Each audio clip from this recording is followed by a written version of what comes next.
Welcome back to English Speak Nest, where real talk meets real transformation. I'm Olivia. And I'm Ethan.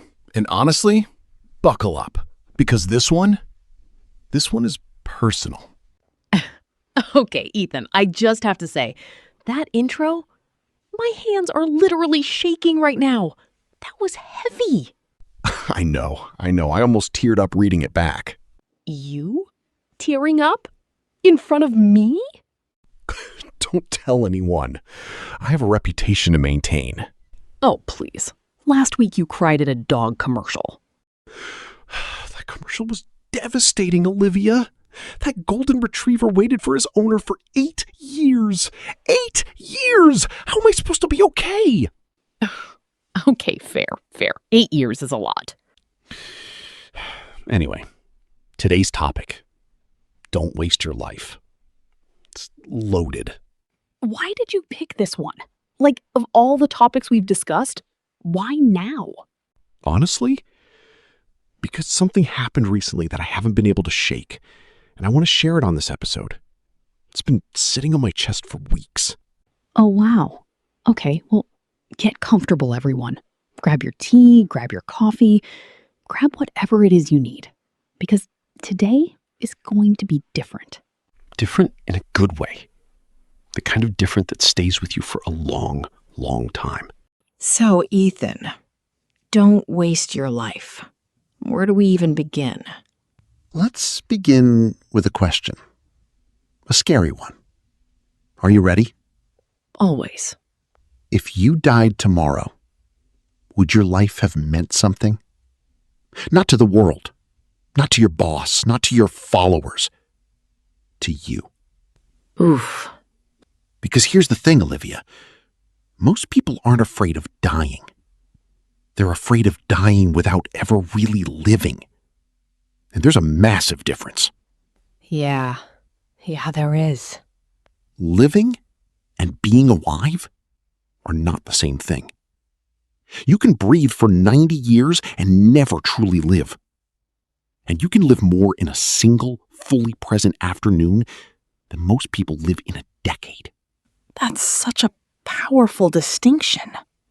Because we treat them like the same thing, don't we? We absolutely do.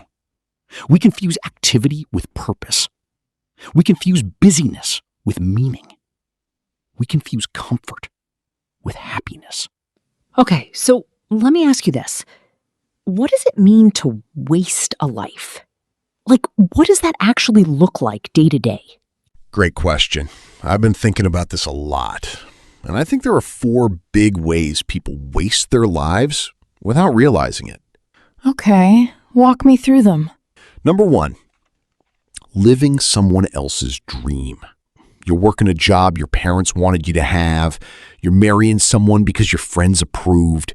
You're chasing money to impress people you don't even like. Your life looks great on paper, but it's not yours. Oh man, that hits. Number 2, postponing your life. I'll travel when I retire. I'll write that book when I have time. I'll call my dad next month. I'll start the business when I feel ready. And then 30 years pass, and you never did any of it. That one keeps me up at night sometimes. Number 3, playing it safe. You take the boring job. You stay in the dead relationship. You don't ask the question. You don't speak up. You don't take the risk. Because what if you fail? But you don't realize playing it safe is the failure. Whoa. And number 4, and this might be the most common, scrolling your life away. 5 hours on your phone a day. 7, 9. Just watching other people live while your own life sits there, untouched. Yeah, that one's brutal. And the worst part? None of these feel dramatic. None of these feel like wasting.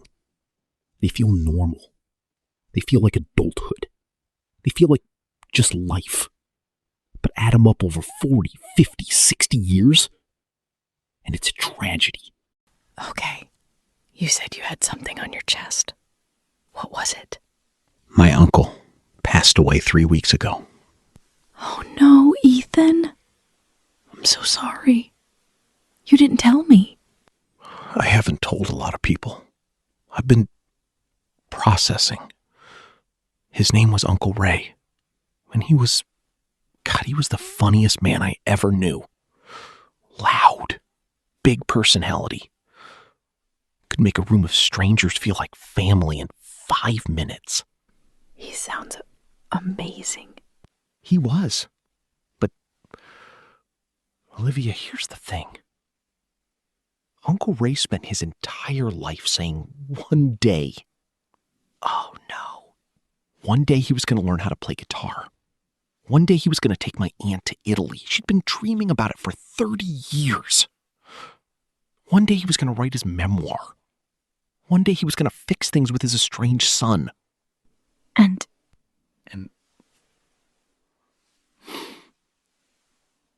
he had a heart attack at 62.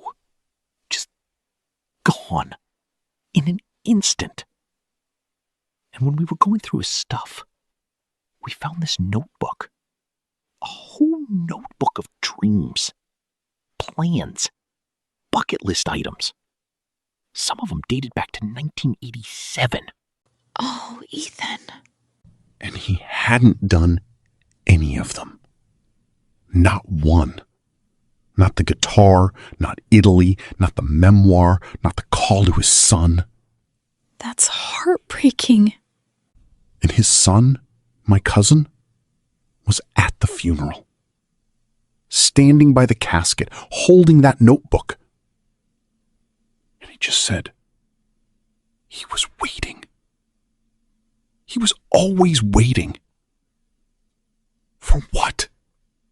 Oh my God. I haven't been the same since. Because, Olivia, Uncle Ray wasn't a bad guy. He wasn't lazy. He wasn't stupid. He was kind and loving and generous. He just kept waiting. And the bill came due before he was ready. Ethan, I'm so sorry you went through that. Thank you. But here's the thing. I don't want his death to be in vain. If even one person listening to this hears me and decides not to be Uncle Ray, then his story keeps mattering. And that's why we're talking about this today. That's why we're talking about this today. Because I think a lot of people listening are living Uncle Ray's life right now. And they don't even know it. They're filling notebooks they'll never open. They're filling notebooks they'll never open. They're saving for later. They're holding back. They're staying small. And the worst part is, they have no idea how fast the clock is moving. Can I share something? Please. When I turned 30, I had this little freak out moment. Like a quiet one. I was sitting on my couch and I just thought, wait, if I live to be 80, I've already used up almost 40% of my life. Whoa. And then I started doing the math, which was terrifying. I was like, okay, I sleep about a third of my life. That's another 27 years gone. And of the rest, how much of it am I really present? Right. And I realized the actual time I have to do something meaningful is way smaller than I thought. Way smaller. And it scared me, but it also motivated me. That's the gift of that kind of fear, isn't it? It's not paralyzing. It's clarifying. It's clarifying. Yeah, that's the perfect word. Let me ask the audience something. And I want you to really answer this, not skim past it. Actually answer it. Okay, set 'em up. What is one thing you've been putting off for years that if you actually did it would make your future self proud? Don't move on yet. Sit with that question. Because the answer is sitting right there on the tip of your tongue. You already know. You've always known. That's such a powerful question because everyone has an answer. Everyone. Everyone. And here's what's wild. The answer that came to you just now, that's not random. That's not coincidence. That's your soul whispering to you. And it's been whispering for years, maybe decades. And we just keep ignoring it. Because doing it is scary, and ignoring it is comfortable. But comfortable is not the same as right. Hey, real quick, if this conversation is hitting home for you, if it's making you feel something, do me a favor. Subscribe to English Spec Nest and turn on those notifications. We pour our hearts into these episodes, and we make them for you, for the people who are hungry for real, honest conversations. And honestly, your subscriptions and your comments are what keep this whole thing alive. We read every single one. Every single one. It's true. Ethan has literally responded to comments at 2 a.m. Don't expose me like that. Okay, back into it. Because this conversation is just getting started. Ethan, I want to ask you something kind of philosophical. Why do you think modern society makes it so easy to waste our lives? Well, that's a deep one. Honestly, because the entire system is designed to keep us distracted and consuming. Say more. Think about it. The economy needs you to be slightly unhappy with yourself, so you keep buying things to fix it. Social media needs you addicted, so it keeps you scrolling. Streaming needs you binging, so it keeps you watching. Every single industry is competing for your attention, which is really another word for your life. Wow. Your attention is your life. Your attention is your life.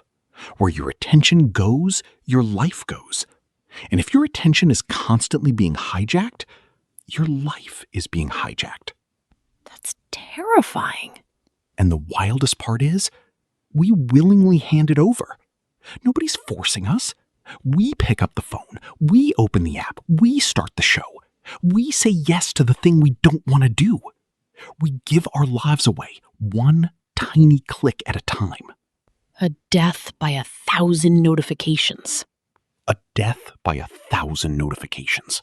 That's it. That's exactly it. Okay, can I confess something embarrassing?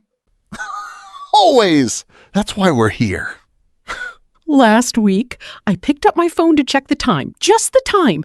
And I'm not kidding, 45 minutes later, I was watching a video about a guy who trains squirrels in his backyard. What? Yeah.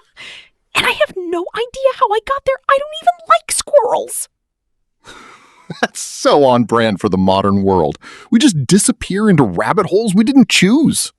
And the worst part, when I finally looked up, I felt this weird emptiness. Like, what did I just do? What did I just lose? And I had a meeting in 15 minutes that I wasn't prepared for. Because of the squirrel guy. The squirrel guy. He doesn't even know he stole 45 minutes of your life. He's out there training squirrels, completely unaware that he's robbing people of their precious time. Olivia, this is the most American sentence I've ever heard. But seriously, that's the thing. We don't even feel it. The time just evaporates. You know, there's this nurse, Bronnie Ware, who worked in palliative care for years. She sat with dying people, hundreds of them, and she wrote down the top 5 regrets of the dying. Oh, I think I've heard about this. Yeah, it's pretty famous now. And the regrets are brutal in their consistency. Number 1, I wish I'd had the courage to live a life true to myself, not the life others expected of me. Oof. Number 2, I wish I hadn't worked so hard. That one's painful. Number 3, I wish I'd had the courage to express my feelings. Number 4, I wish I'd stayed in touch with my friends. And number 5, I wish I had let myself be happier. Wow. Notice what's not on that list? What? Nobody said, I wish I had made more money. Nobody said, I wish I had been more famous. Nobody said, I wish I had a bigger house or a fancier car. Exactly. The things we spend 90% of our lives chasing, nobody regrets not chasing them more on their deathbed. Then why do we keep chasing them? Because we're sold a story. We're told that more equals happy. More money, more status, more stuff. But the people at the end of life, the ones who can see clearly, they tell us a completely different story. They tell us it was the small things, the real things, the people, the moments. Can I tell you a story about my grandfather? Please. So my grandpa, his name was Walter. He was a banker for 42 years. Quiet guy. Reliable, predictable, saved every penny. Always wore the same gray suit. Took maybe 3 vacations his entire life. Mm-hmm. And when he retired at 65, he had this big plan. He was going to travel. He was going to learn how to paint. He was going to spend every weekend with us grandkids. He had this whole vision of what retirement would look like. And? 3 months after he retired, he had a stroke. Massive one. He survived, but he was never the same. Couldn't really talk, couldn't paint, couldn't travel. Oh, Olivia. And I remember visiting him in the hospital. He could barely move his hand, and he motioned for me to come closer, and I leaned in, and he whispered, "Don't wait, kiddo. Don't wait. Oh my God. Don't wait, kiddo. Don't wait." Those were almost the last words he said to me. He died about a year later. And I think about those words all the time.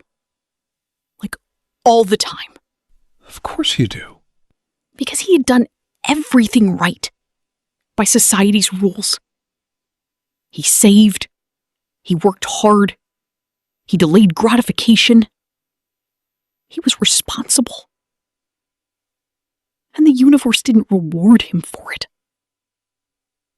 The universe gave him a stroke 3 months into the life he'd been waiting 40 years to live. That's so unfair. It is. But it's also a warning from the universe to all of us. Don't wait. And I think this is where it gets really tricky, right? Because some people hear "don't wait" and they swing too far in the other direction. What do you mean? They quit everything. They blow up their lives. They drain their savings. They run off to Bali. They burn every bridge. And then 6 months later, they're broke and lost and even more miserable. Oh, the Bali phase. The Bali phase. Every person has had that fantasy at least once. I had it at 26. Spoiler, I didn't go. And that's the point, right?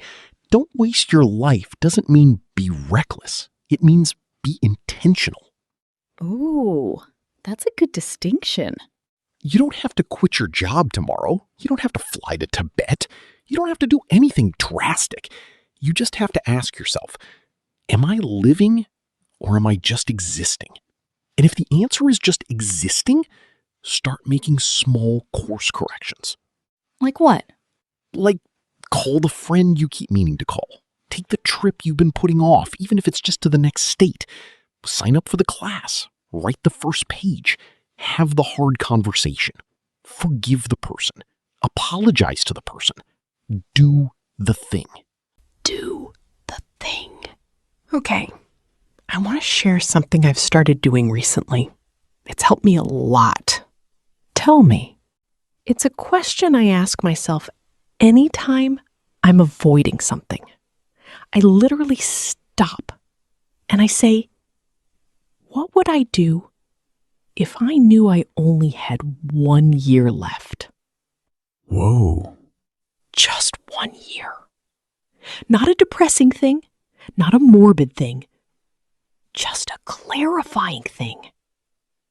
And it's amazing how fast my priorities reshuffle. Like what? Like, suddenly I do not care about that email I was stressed about. Suddenly I don't care about the dirty dishes. Suddenly I don't care about what someone said about me on Instagram. But you know what I do care about? Calling my mom. Going on that trip with my best friend. Writing that book I've been talking about for years. That's such a beautiful filter. It's like a death filter, but in the most life-giving way. Mortality has this way of being the ultimate clarifier. The Stoics knew it. Memento mori. Remember, you will die. Not to be morbid, to be awake. Remember you will die, so you remember to live. Exactly. Okay, so what do we tell the people listening right now? Practically. Like, what do we want them to do when this episode ends? Let me think.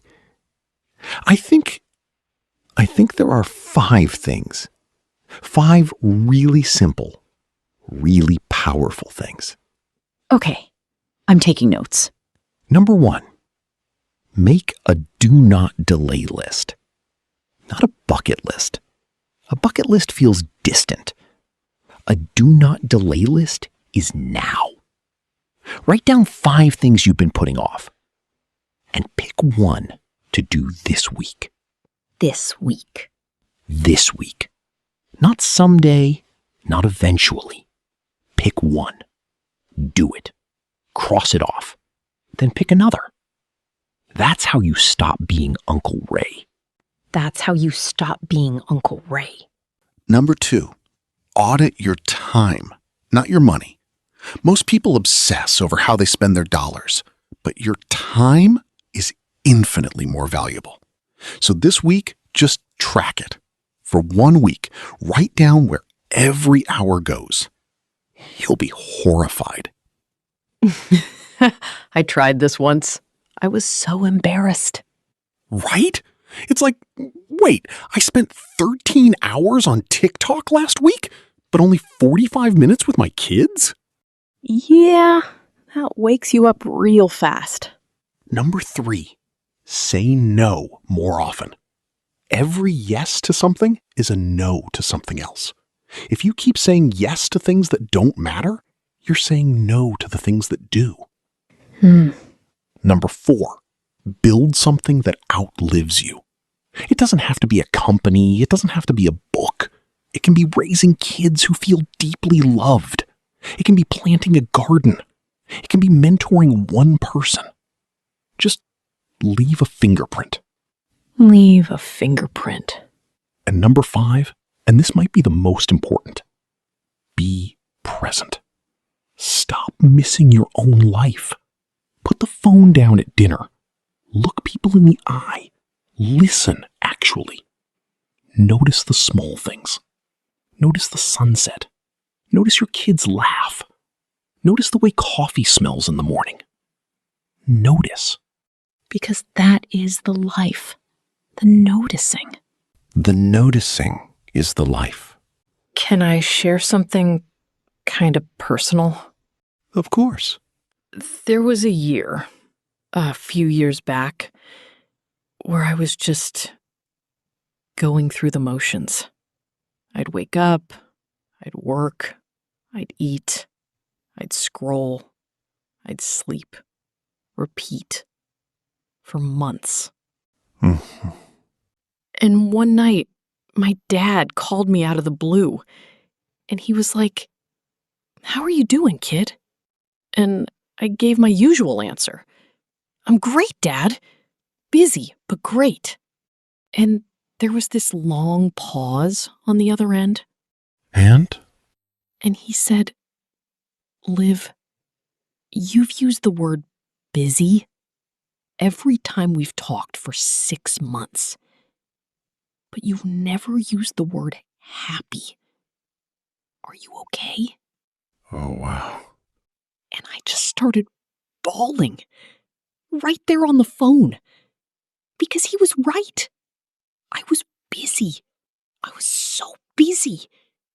But I had completely forgotten what happy felt like. I was wasting my life productively, which might be the worst kind of wasting. That's a powerful phrase. Wasting your life productively. Because you don't even know you're doing it. Everyone is celebrating you for being busy. Everyone is praising you for the hustle. And meanwhile, you're slowly disappearing. And you don't realize it until you stop. And you don't realize it until you stop. I want to ask everyone something, and I want you to really listen. Okay. When you're alone, and the phone is off, and the noise is gone, and it's just you sitting with yourself, how do you feel? Not how do you look. Not how does your life seem to others. How do you feel deep down when there's no audience? That's the only question that really matters. Because the truth is, you can fool the world. You can fool your friends. You can fool your followers. You can fool your family. But you cannot fool yourself. At 3 a.m, when you can't sleep, you know the truth. You always know. And the truth Either sets you free or it crushes you. And which one it does depends entirely on whether you're willing to change. Okay, so for anyone listening who's having that moment right now, that, oh no, I think I've been wasting my life moment, what do you say to them? I'd say, welcome. Welcome? Welcome. Because that realization, that's not a curse. That's a gift. Most people never have it. They die without ever waking up. So if you're having it now, congratulations. You're alive. Truly alive. Maybe for the first time in years. Wow. And then I'd say, it's not too late. It doesn't matter if you're 20 or 80. You have time. Right now.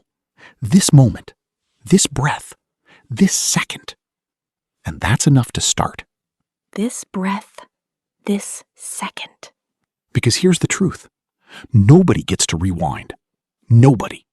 But everybody gets to restart. Right where you are, with what you have, as who you are. That's so important. People think they need permission.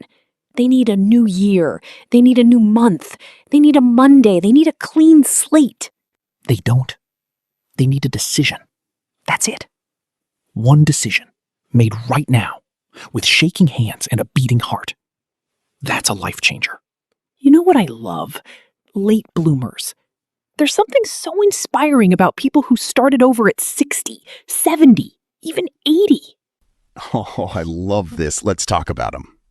Like Colonel Sanders. He started KFC at 65. 65! After being rejected over 1,000 times. 1,000 times. 1,000! Can you imagine? Most of us quit after 3. I love that. What about Vera Wang? She didn't design her first dress until 40. And Julia Child didn't write her first cookbook until 50. And Grandma Moses started painting at 78. 78. 78! And her paintings now sell for millions. And the reason these stories matter is because they shatter the lie. The lie that says it's too late. It's never too late. As long as you're breathing, you're in the game. As long as you're breathing, you're in the game. I love that. Let's put it on a t-shirt. We'll add it to the merch line we definitely don't have yet. You know what I keep coming back to, Olivia? You know what I keep coming back to, Olivia? That we're all walking around acting like we have all the time in the world. But we don't. Nobody does. And the people who understand that, who truly feel the weight of their own mortality, they live completely differently. They live with urgency, but not anxiety. Exactly. There's a difference. Urgency says, this matters, so I'm doing it now. Anxiety says, I'm running out of time, I'm running out of time, I'm running out of time. One is empowering. The other is exhausting. And how do you cultivate that urgency without the anxiety? I think it comes down to gratitude. If you wake up every morning and you genuinely thank the universe, God, whatever you believe in, for the gift of one more day, you start to treat that day differently. You stop wasting it. You stop scrolling through it. You stop sleepwalking through it. Because you see it as a gift. Because you see it as a gift. And gifts are not for sitting on shelves. Gifts are for using. Okay, one more hard question for you. Bring it. What's your biggest fear about wasting your life? Honestly, mine is not being who I could have been. Like dying as a smaller version of myself. The version that played it safe. The version that didn't speak up. The version that didn't take the risk. The version that didn't love deeply because I was afraid of getting hurt. Wow. I don't want to meet that version of myself at the end. I want to meet the full version. The one who lived all the way out to the edges, even if it meant getting bruised, even if it meant failing publicly, even if it meant looking foolish sometimes. Lived all the way out to the edges. That's beautiful. Because shrinking is not safer. It just looks safer. But on the inside, shrinking is its own kind of death. A slow one. The kind that takes decades. The kind nobody notices, including you, until it's already done. Including you. That's the scary part. Including you. Okay, I want to do something. I want us to give the audience one final challenge. Right here, right now. Let's do it. To everyone listening. By the time this episode ends, I want you to text one person. One. Someone you've been meaning to reach out to. Someone you love. Someone you miss. Someone you owe an apology to. Someone you owe a thank you to. Just one text. One. Don't overthink it. Don't write a novel. Just say, hey, I was thinking about you. I love you. I miss you. Sorry. Thank you. Whatever. But send it. Because Uncle Ray didn't get to send those texts, and Grandpa Walter didn't get to take that trip. Don't be them. Be the version of you that did. This is your sign. This is your moment. This is your moment. You know, Ethan, as we wrap up, I just want to say, I think we needed this conversation just as much as the audience did. Honestly, yeah. I'm walking away from this changed, and I hope everyone listening is too. Here's the truth, friends. You only get one life. One. There's no rehearsal. There's no do-over. There's no second draft. And the world will not stop you from wasting it. The world loves it when you waste it. It's profitable. It's predictable. It's easy. But you can stop you. You can stand up right now and say no more. Not me. Not anymore. And the wild thing is, you don't need to wait for permission. You don't need a coach. You don't need a guru. You don't need a podcast. Though, if you happen to have one, we won't complain. We won't complain. But seriously, you have everything you need right now, in this moment, to start living the life you've been afraid to live. And here's the message I want to leave you with. Listen carefully. Somewhere out there, in some future version of your life, there's an older you. They're sitting in a quiet room, and they're looking back. And what they're hoping, what they're praying, is that you started today.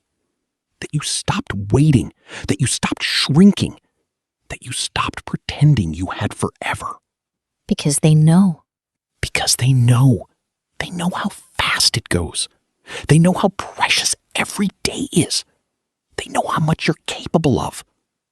And they're begging you, please, live the life I never got to live. Don't let them down. Don't let them down. Be the person they were hoping you'd become. Okay. Wow. I don't even know how to follow that. That was so beautiful. Thank you for being part of this, honestly.